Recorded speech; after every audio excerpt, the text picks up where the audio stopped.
అదే RTV app వార్తల్ని క్షణాల్లో చదివే అవకాశం ఉంటుంది. ఒక న్యూస్ పేపర్, ఒక టెలివిజన్ ఛానల్ మీ చేతుల్లో ఎప్పుడూ ఉంటాయి. సార్, ఎందుకు నయీం చనిపోయి దాదాపు 6.5 సంవత్సరాలు 7 సంవత్సరాలు దాదాపుగా దగ్గరకు వస్తుంది. ఈ తరుణంలో పార్లమెంట్ ఎన్నికల తరుణంలో నయీం అంశాన్ని మళ్ళీ ఎందుకు తెర మీద తీసుకురాబోతుంది? నయీం అంశం తేవడానికి వాళ్ళు ఏమంటున్నట్టే మేమందరం 10 ఏళ్ల పరిపాలనలో మేము నీతి నిజాయితీ పరులం, మేము ఏ తప్పు చేయలే, మేము అవినీతికి ఆవిడ దూరం అని అంటున్నాం. మరి మీ పీరియడ్లోనే జరిగింది కదా నయీం గ్యాంగ్స్టర్, ఎంతో మంది భూములు లాగేసుకున్నాడు.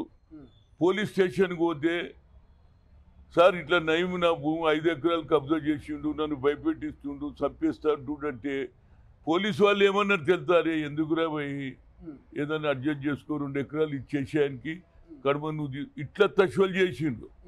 దీనికి కారణం ఏంటంటే నయీం ఎప్పుడైతే ఎన్కౌంటర్ అయినప్పుడు అతని దగ్గర డైరీ ఉండే, ఆ డైరీలో ఏమేమి చేసినా అన్నీ ఉండే, ఆ డైరీ ఎక్కడ పోయిందో తెలియదు. 2వ పాయింట్, ఆయన వచ్చిన తర్వాత ఏదైతే డబ్బులు ఏమైనాయి, అప్పుడు శీర్షికలు వచ్చినాయి, గోనె సంచుల్లో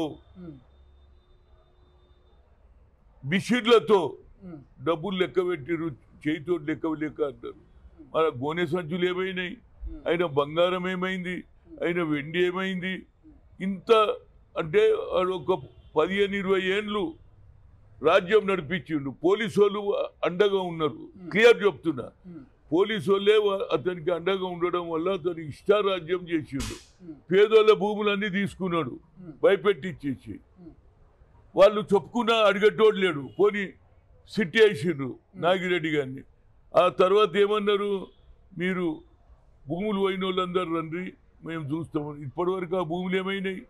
మొన్న ఎవరో శివానందరెడ్డి అని కర్నూలు ఆయన ఎవరినో పట్టుకున్నారు, ఎస్పీ ఉండే. ఆయన కూడా ఆయన దగ్గర 2500 కోట్ల రూపాయల ల్యాండ్స్ ఉన్నది. ఎక్కడికి వెళ్ళి వచ్చింది? అది నయీం భూమియా లేకుంటే గవర్నమెంట్ భూమియా? ఈ భూమి మీద అంతా కావాలంటే ఈ ప్రజెంట్ గవర్నమెంట్, నేను రేవంత్ రెడ్డిని అడుగుతున్నా, మాటికి రేవంత్ రెడ్డి అది చేయలే ఇది చేయలేదు, ఇవి ఎంక్వైరీ చేయండి. టెలిఫోన్ ట్యాపే కాదు, ఇది పెద్ద స్కామ్. నా లెక్కపోగా మొత్తం మీద 4-5 వేల కోట్ల స్కామ్ ఇది. ఈ స్కామ్ డబ్బులు ఏమైనాయి, ఆ గోనె సంచులు ఎక్కడ పోయినాయి, ఆ డబ్బు ఎవరికి ముట్టింది ఇప్పటిదానికే తెలియదు. కనుక దాని మీద రేవంత్ రెడ్డి గారికి ఒక కమిటీ వేసి, ఎక్కువ లేదు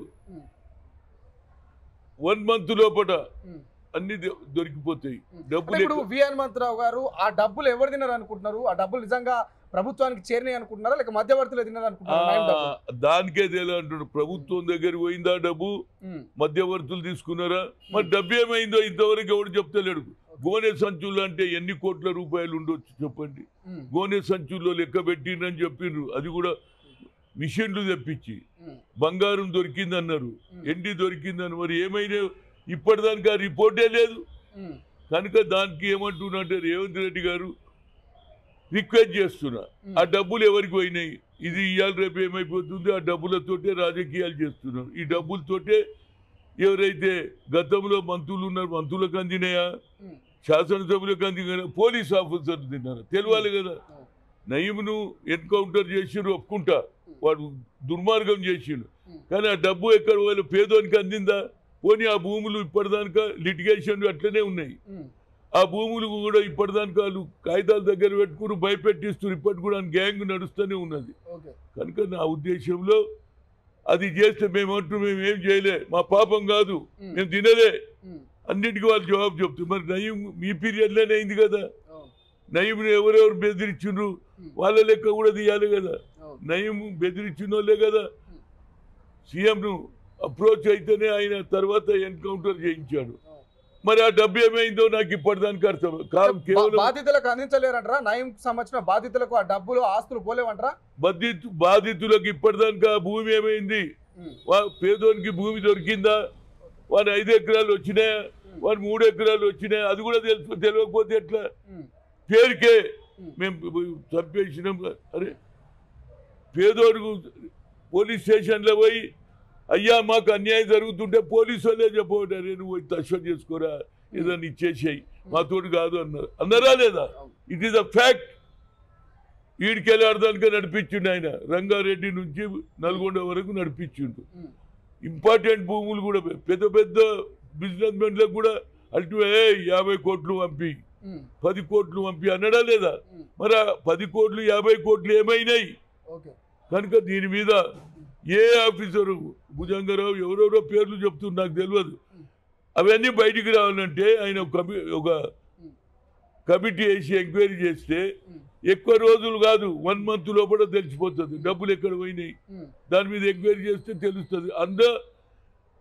పేదోని భూములు ఉన్నాయి చూడు, వాడు కూడా సంతోషపడతాడు. అబ్బా ఏదో రేవంత్ రెడ్డి గారు వచ్చిండ్రు, ఇన్నేళ్ల నుంచి ఎక్కడ పోయినా మాకు తొవ్వ దొరకలే, నా భూమి నాకు వచ్చిందని వాడు కూడా సంతోషపడతారా లేదా? చెప్పలేకపోతున్నాడు. అరే చెప్తారే పోలీస్ స్టేషన్ మొత్తం కొడుకు. ఇప్పటికాని గ్యాంగ్ ఉన్నది కదా అక్కడక్కడ, కొందరు చంపేసి కొందరు పారిపోయిండు. కానీ ఆ కాగితాలు పట్టుకొని కూడా ఇలా బిజినెస్ చేస్తున్నారు అంటున్నా. కానీ పూర్తి స్థాయిలో వి హనుమంతరావు గారికి ఎవరి మీద అనుమానం? గతంలో పనిచేసిన అధికారుల మీదనా, గత ప్రభుత్వం మీదనా, ఎవరి మీద అనుమానం ఉంది? అధికారులు ప్రభుత్వం ఇద్దరిని అంటున్నానండి. ఒకరిని ఎట్లంట, అధికారులు ఉంటే ఎవరు సెలవు తీసుకుంటారు? ప్రభుత్వ సెలవు ఉంటేనే చేస్తారు కదా. ఈవెన్ పోలీస్ స్టేషన్ పోతే కూడా అరే ఎందుకు రాబోయంతో నువ్వు కాంప్రమైజ్ గా అని చెప్పిండు. కానీ అప్లికేషన్ ఇస్తే తీసుకొని పోలీస్ స్టేషన్లు కూడా ఉన్నాయి. కనుక ఇది బాగా దీని మీద చేస్తే ఇప్పుడు అంటున్నారు టెలిఫోన్ ట్యాపింగ్ ఎందుకైంది? టెలిఫోన్ ట్యాపింగ్ రావడానికి కారణం ఒకటే, ఎవడెవడైతే భూముల మీద దందా చేస్తుండ్రో డబ్బులు ఏడున్నాయి పోలీసు వాళ్ళకి తెలిసింది. రియల్ ఎస్టేట్ బిజినెస్ లో ఉన్నాయి. ఎవడు బిల్డింగ్ కడుతున్నాడు, ఎవడు భూమి కొన్నాడు, ఈ భూమి ఎవరిదో అని తెలియాలి. నువ్వు ఆ భూమి చేసుకుని అగ్రిమెంట్ చేసుకున్నావట, నా సంగతి ఏంటి అన్న రోజులు కూడా ఉన్నాయి పోలీసులు. కనుక పేదవానికి న్యాయం జరగాలి. ఇప్పటి కూడా ఆ భూములు పోయిన వాళ్ళు తిరుగుతూ ఉన్నారు, దారి దొరకలేదు. ఎవరికి పోయినా మా చేతిలో ఏమి లేదు అంటున్నారు. మరి ఎక్కడికి పోవాలి? నాగిరెడ్డి ఎక్కడ పోయినా ఆయన రిటైర్డ్ అయినట్టు. మరి ఎవరు ఉన్నారు? అప్పుడు కమిషన్లు ఎవరో ఉన్నారు, అందరినీ ఎంక్వైరీ నామమాత్రానికి అప్పుడు సస్పెండ్ చేసిండ్రు. తర్వాత మళ్ళీ అందరు రివోక్ అయింది కదా. కనుక దాన్ని ఎంక్వైరీ చేస్తే ప్రభుత్వానికి మంచి పేరు వస్తుంది, డబ్బులు వస్తాయి. ఇవాళ ప్రభుత్వం దగ్గర ఏది గత ప్రభుత్వం అంతా లక్షల 5-6 లక్షల కోట్లు ఏది 7-10 కోట్ల అప్పు చేసిండు. ఈ డబ్బు వస్తే ప్రభుత్వానికి ఉపయోగపడుతుంది, పేదోనికి కూడా లాభం అవుతుంది, ఎవరి భూమి అనుకోవద్దు కదా. అదేవిధంగా ధరణి అన్నారు, ధరణిలో కూడా ఇలాంటి చిచ్చులన్నీ పోతాయి. కానీ నమ్మకం ఉన్నదా? ఒక సీనియర్ నాయకులుగా మీరు రాష్ట్ర ప్రభుత్వానికి ఒక సజెషన్ ఇస్తున్నారు, ఆ యొక్క కేసును మళ్ళీ తోగమంటున్నారు, దాని మీద ఒక ఎంక్వైరీ వేయమంటున్నారు. సో రేవంత్ రెడ్డి గారు దీన్ని సుమోటగా తీసుకొని నిజంగా మరి దీనికి సంబంధించినటువంటి కేసు దీన్ని ఒక ఎంక్వైరీ చేస్తారంటారు, ఒక కమిటీ చేస్తారని నమ్మకం ఉన్నదా? తప్పక చూడండి, సుప్రీంకోర్టు కూడా ఏమన్నది, సో మూటో కూడా మేము కేసు తీసుకునే రైట్ ఉండదు అన్నారు. పేదోడు కేసు వేయలేడు కదా. సో మూటో కింద కేసీఆర్ గారు రేవంత్ రెడ్డి తీసుకోమంటున్నా. జనం అడుగుతున్నారు, రైతులు అడుగుతున్నారు, భూములు పోయినోళ్ళు అడుగుతున్నారు, బాధపడ్డోళ్ళు అడుగుతున్నారు. మరి డబ్బు ఏమైంది? ప్రభుత్వ ఖజానాకు పోయిందా లేకుంటే అఫీషియల్స్ కొట్టేసిండ్రా? ఇది నాకు కావాలి. ఓకే, ఏమైనా ఆధారాలు ఉన్నాయా విహెచ్ గారి దగ్గర? దానికి సంబంధించిన ఆధారాలు, బాధితులు ఎవరైనా మిమ్మల్ని కలిసిరా? అది ఎంక్వైరీ చేసి ఇప్పుడు అనుమానం ఉన్నది, దాని మీద డబ్బులు వచ్చినాయి, కలెక్షన్ చేసిండ్రు, వంట ప్రాపర్టీ అంతా గుంజుకున్నారు. మరి ఎక్కడ పోయిందో జనానికి తెలియాలి కదండి. ఏది కూడా మాది నీట్ అయిన ప్రభుత్వం, మేము ఎక్కడ తప్పు చేయలేదని అంటున్నారా లేదా? శాసనసభ్యులు అంటున్నారు, మాజీ మంత్రులు అంటున్నారు. మరి ఎక్కడ పోయింది? అందరు నీతి మంత్రులే. మరి దేవుని కొలిసి ఎక్కడ పోయిందంటే ఎట్లా? అందరు పూజారులు అందరూ మేమంతా పూజ, మాకు సంబంధం. దేవునికి వేసిన గలకేసిన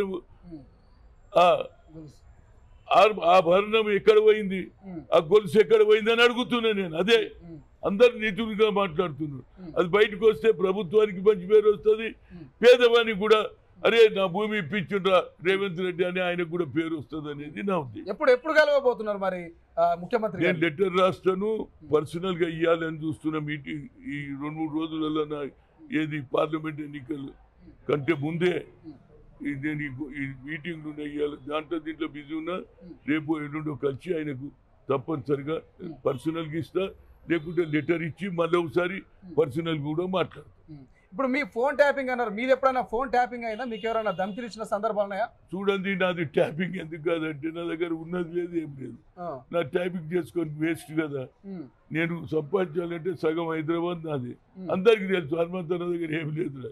నా ట్యాపింగ్ చేస్తా. నేను భూములలో లేను, రియల్ ఎస్టేట్లో లేను, ఏది ఏది నయం అటువంటి వాళ్ళతో సంబంధాలు లేవు.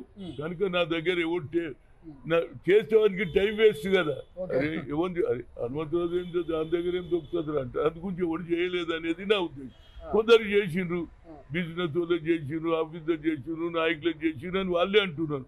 ఎవరు చేసింది అనేది దీంతో పాటు అది కూడా చేస్తే రాష్ట్ర ప్రభుత్వానికి మంచి పేరు వస్తుంది అనేది నా ఉద్దేశం. మరిన్ని వీడియోస్ కోసం ఛానల్ ని సబ్స్క్రైబ్ చేయండి, లేటెస్ట్ అప్డేట్స్ కోసం వాట్సాప్ ఛానల్ ని ఫాలో చేయండి, అండ్ లింక్ డిస్క్రిప్షన్ లో ఉంది.